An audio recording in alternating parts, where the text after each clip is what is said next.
Hello, loves. This is your bruv, Henry Ward.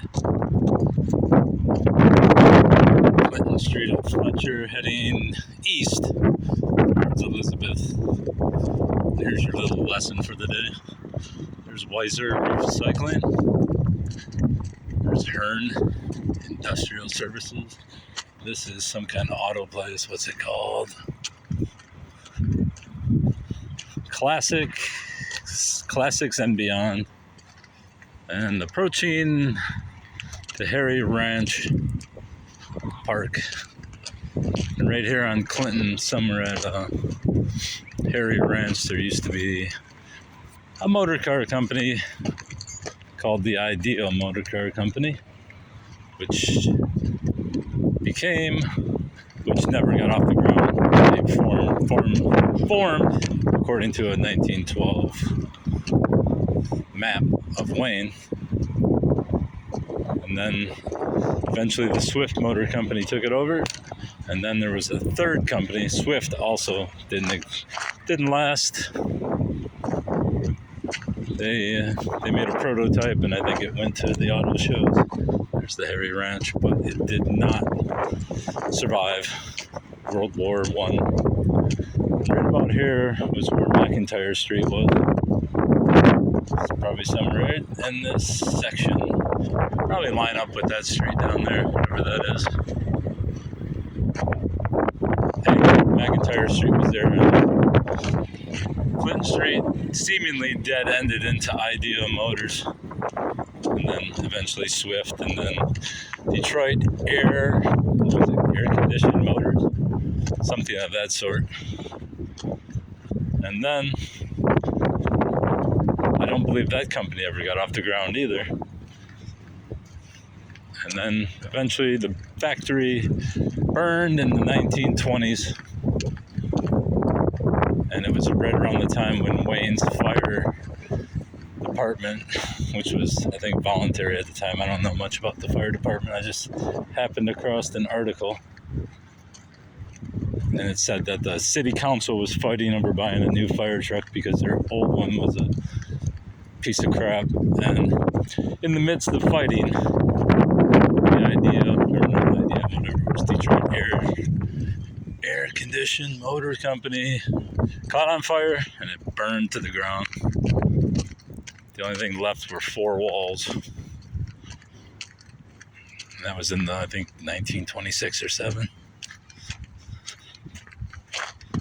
And as you'll see when I get up to Clinton and Elizabeth, right across the road, there's that bell again that goes in that belfry, I believe.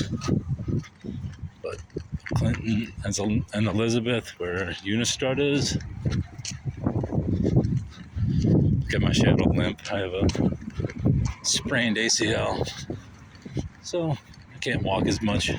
Probably shouldn't be walking at all.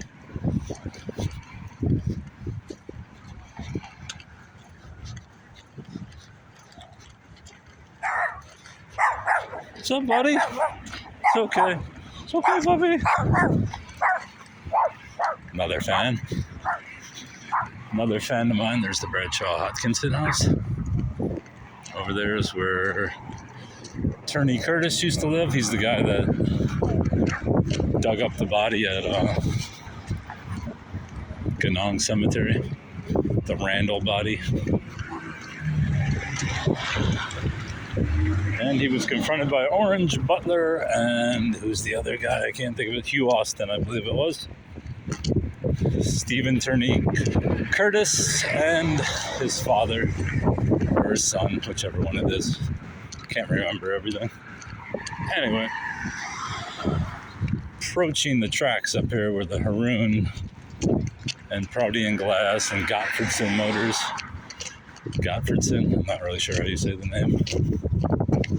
But right up here is where Haroon was located, so within actual distance, probably several hundred yards, there were two motor car companies, and both of them were failures.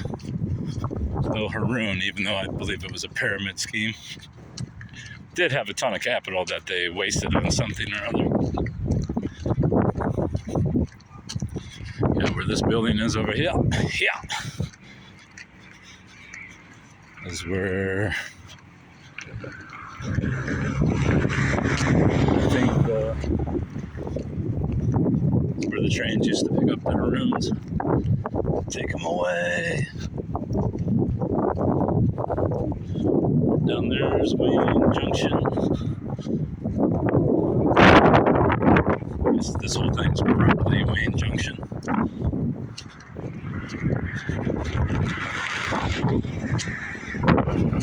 And over here is where my Nat family used to live. What was his name? Alonzo and Lizzie Miller, who was on the cover of the latest Nankin Township Monitor. These empty lots over here where their houses were. And if I had the money, I would buy these lots and move another old home back here, but I don't. So that's the end of the tale. And there's Unistrut over there. And I'm going to strut back home because my knee is hurting, kitten. I don't really talk like that. Nobody should. And there's bottles galore. I only pick up the glass ones. Anyway, that's it. That's all.